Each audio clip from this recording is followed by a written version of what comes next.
Hello motoristas! Kumusta? Once again, I'm JT of MoTour, and today we're going to open some packages that are delivered to me. And we are also going to answer a few of the frequently asked questions that I see on YouTube and Facebook as comments. Without further ado, let's open the packages. So we have two packages that arrived recently. This package and this box. We're going to start with this. This came from Kervin of Tank Additive Solutions. I actually have an idea what it is, or actually know what it is. Hindi ko ba lang siya nabubuksan. So this came in a few days earlier, siguro mga 3 days ago. Pero again, ngayon ko pa lang mabubuksan kasi galing tayo ng biyahe. Alright, let's open this up.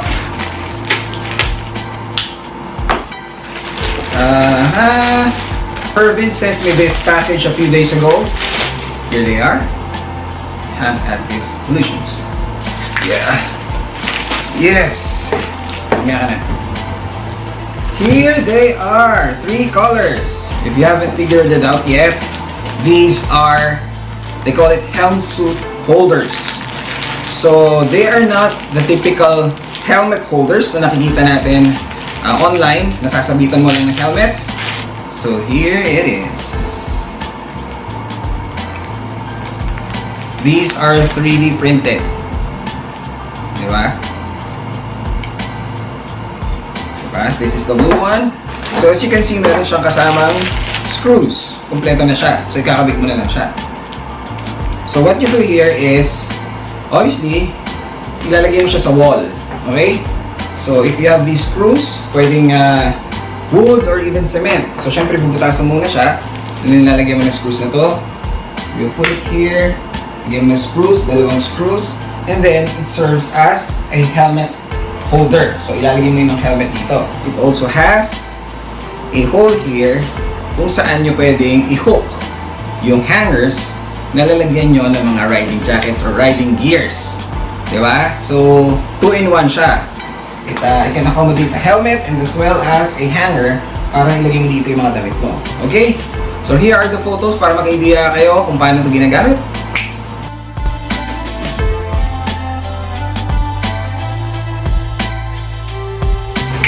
Okay, let's open up the other colors. By the way, this will be available very soon sa Motorista shop natin. So I'll put the link below. Sa mga wala pang shirts, caps, and other merchandise, you can visit Motorista shop online sa Facebook para mag-order ng mga merchandise. Here's the gray, and this is the white. Siguro meron pa siyang konting mga hibla-hibla, pero I guess yung mga susunod na products natin, yung actual na retail products or retail version will be smoother than this siguro. These are the helm suit holders. This will be available at the Motorista shop very soon, and we are also going to give away some of these sa ating first year anniversary. So MoTour turns 1 this October, kaya magkakaroon tayo again ng mga giveaways, so you should watch out for it. Alright? So in the meantime, tabi muna natin siya. Dito muna siya. And we're going to open another package delivered here. As you can see, you can't really tell what's inside. Diba? This was sent by the generous Moy Harlego from Cabanatuan City. So galing pang Cabanatuan to. Let's open this up. Ano kaya to? Mahirap namang hulaan kung ano naman ito. Tick. Last one. Okay. So, let's open this up. And voila! Helmet. This is a brand new helmet. So, according to Moy, he bought this. Kaya lang, nawala na siya ng gamit. He offered to send me this one.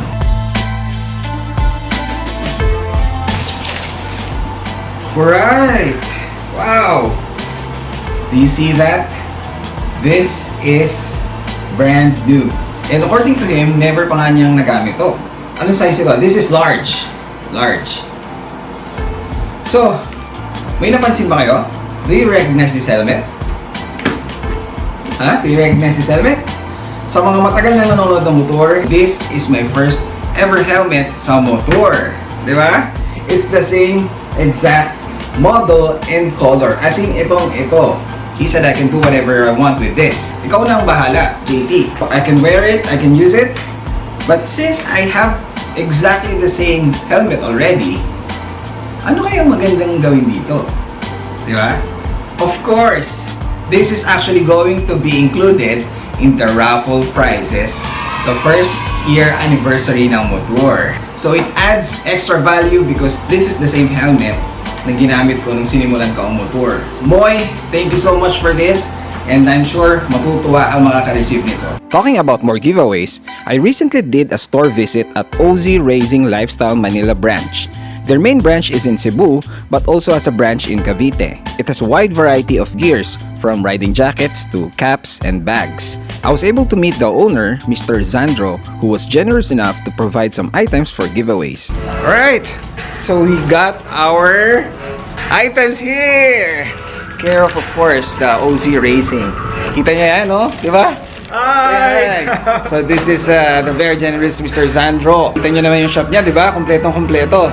Kaya wag na kayong magdalawang isip pa. Bisita na kayo dito. Marami kayong choices. Good quality, affordable pa. So, tara na, tangkilikin niyo na. What's interestingly unique though is their 1-year warranty on their riding jackets. Kahit daw dahil sa semplang ang damage, they will repair it for free. You may check out their store in Manila here.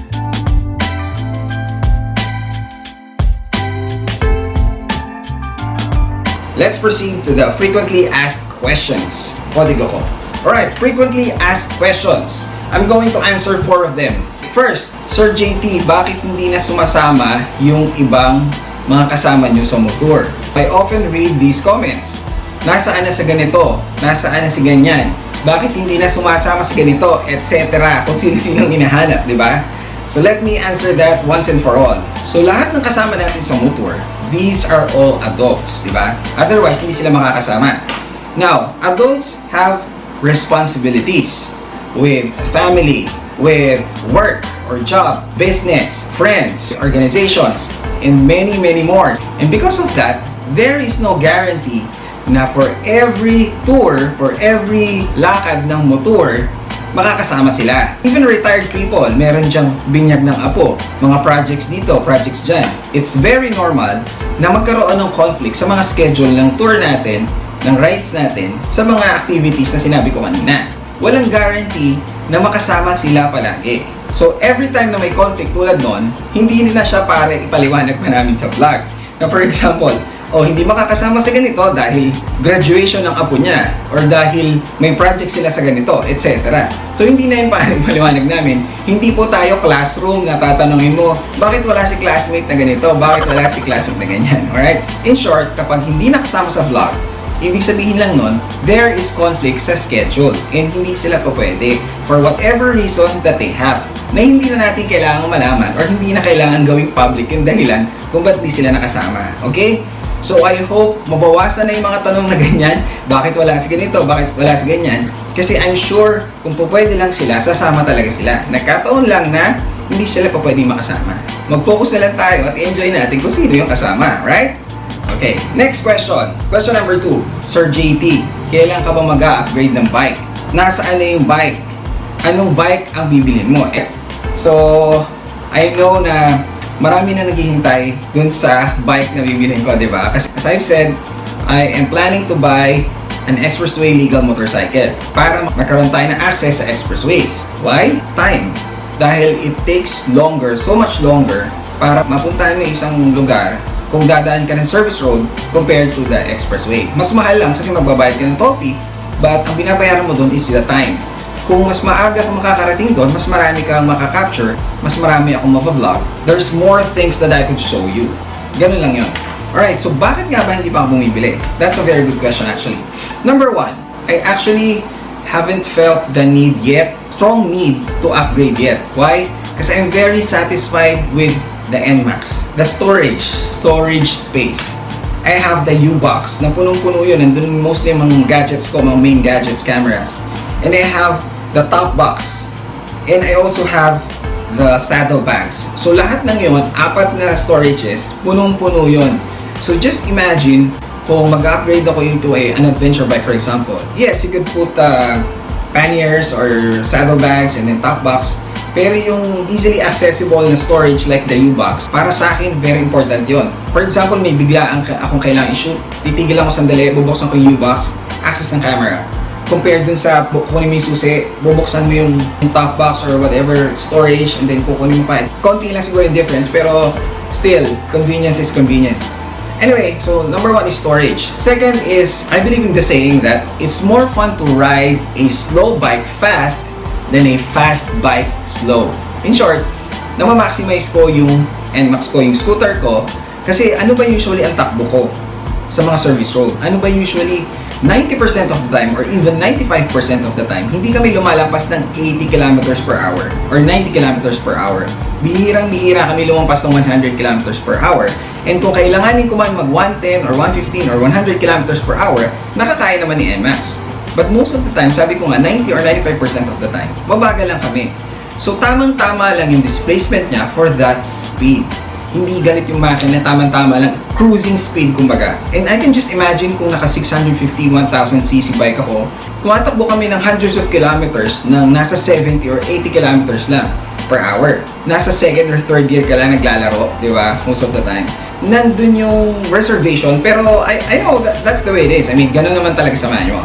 Pero my point is, I am not yet too compelled or I don't feel as very strong need yet for upgrading. Kaya may konting delay. That's the first reason. Speed, yung comfort, etc. Nabibigay naman lahat ng current bike ko. The second reason is, most of the motoristas or most of the motorcycles that they are using have smaller displacements. So naglalaro dyan yung 125 to 155cc. Ang mga madalas kong kasama. Pag nag-upgrade ako, may iiwan ko sila. Ngayon, we can just meet up somewhere and then sabay-sabay kaming pupunta sa service road, pupuntahan namin, magkakasama kami papunta hanggang doon sa mismong destination. Yeah, it's a big deal kung kasama mo sila. Kung i-meet ko na lang sila somewhere pagkalampas ng NLEX or somewhere near NLEX, sila lang yung may adventure, di ba? Ako ang boring, nasa SLEX. Eventually, darating talaga tayo doon. Kasi I've realized dun sa norte, you know, going north, sobrang dami mong dadaanan na service road. Ang daming traffic light, heavily populated na areas, maraming mga palengke, maraming bayan kang dadaanan. It will really take time. And nung biyahe pa lang namin sa Tarlac and Zambales, inabot na kami ng siyam-siyam. Imagine, I left at 3 a.m. dito sa Laguna. Si Winnie po umalis ng 4:30 a.m. So, ibig sabihin, pinauna na niya ako ng 1.5 hours. Kasi nga mag-expressway siya. Para sakaling magsasabay kami doon sa meet-up place. Pero you know what? Mas maaga pa siya ng 1 hour sa meet-up place. So, ibig sabihin, the difference is 2.5 hours. From papuntang Tarlac pa lang yun. Paano kung up north? Yun lang yung reason kung bakit kakailanganin pa natin mag-upgrade eventually. But, for now, ang focus namin is Visayas, or maybe Mindanao, next year maybe. Don't get me wrong, iba pa din ang higher displacement motorcycles, lalo na sa mga long rides. Kawawa din kasi yung 155cc na gamit natin kung thousands of kilometers yung binabiyahin natin. May mga gumawa na niyan, ginamit nila lower displacement, inikot niya yung Philippines, okay naman, no? As long as well-maintained yung motor, kakayanin naman niya. For now, hindi ako nagmamadali. Haba ng sagot ko, di ba? Alright, next question. Number 3. Gaano katagal ang video editing? So, nababasa ko, Sir JT, ang tagal naman ng next episode. Sir JT, ano nang nangyari sa mga susunod na episodes, etc. Meron pa pala akong nabasa. Dito ako medyo natatawa eh. You just arrived from the tour and then sasabihin, hindi pa uploaded sa YouTube. Siguro i-upload na niya yan. Guys, yung videos are very much different from photos. Yung photos, as is, hawak mo sa phone mo or sa camera mo, ilagay mo lang, piliin mo lang kung ano yung upload mo na tapos, right? Dito sa vlogs, sa videos, ine-edit mo pa to. Okay? Otherwise, baka mga 5 to 10 hours yung papanoorin mo. Kasi ganun kahaba yung mga footages na kinukuha natin. Yung mga napapanood nyo na vlogs, these are edited. Pinagpuputol-putol na yan para matanggal yung mga hindi mo na kailangan. Para siksik silang mapanood mo. If you notice, hindi mo namamalayan na nakaka 20 minutes ka na pala. That's because it is jam-packed. Ibig sabihin, kung ano lang yung mga importante, yung mga essentials, yun lang yung nandun sa vlog na yun. And para magawa mo yun, kailangan mo ihimayin mo lahat ng videos na meron ka. And just imagine, I have action camera. Sa action camera, I have an average of 200 to 300 video clips. Imagine lahat yon, papanoorin mo lahat yon. Well, hindi naman siguro tutok na tutok, pero lahat yun iba-browse mo at least. Number 2, yung mismong camera, this one na ginagamit ko ngayon. Lahat yan papanoorin mo. Lahat yan hihimay mo. Number 3, videos na nandun sa phone ko. Kasi minsan hindi ko ma-access yung camera ko na hawak ngayon. Kung ano lang yung makuhanan ko ng camera phone, isasama mo din yon. Number 4, drone videos. So kasama mo yon. In short, there are a lot of videos. Sobrang daming videos na to. Literally hundreds of videos na kailangan mong paghimahimayin and gagawin mo siyang puzzle. Kakat mo yon, lalagyan mo ng audio, background music, palalakasin mo yung music, pahihinaan mo yung music, lalagyan mo ng boses mo, lalagyan mo ng sound effects, lalagyan mo pang konting effects kung kailangan madilim or what. Kaya it takes 2 to 3 days talaga. Alam mo yung puyat ka na, wala ka na halos tulog ka para lang matapos mo yung editing. Tapos makakabasa ka pa ng, "Sir, bakit ang tagal?" Di ba? Try editing kahit 1 or 2 minutes lang na video, try it. And then may intindihan niyo ako. Naiintindihan ko kayo, nakakainip. Ako rin mismo naiinip. Ako din mismo nasasabik doon sa mga videos na yun. Pero there's so much going on. Hindi siya parang nakuhanan mo na may tumatawa, nakuhanan mo na napuputol na siya. And that's exactly why very engaging yung videos natin. Because pinag-iisipan siyang mabuti kung paano ikikwento. Number 4, last question. When is the next tour? Which province are you going to visit? When is the next quickie ride? When is the next meet and greet? We already have a specific post doon sa Facebook page natin na meron itong schedule na to. So meron dong final schedule and meron dong tentative schedule. Final schedule, ito yung final.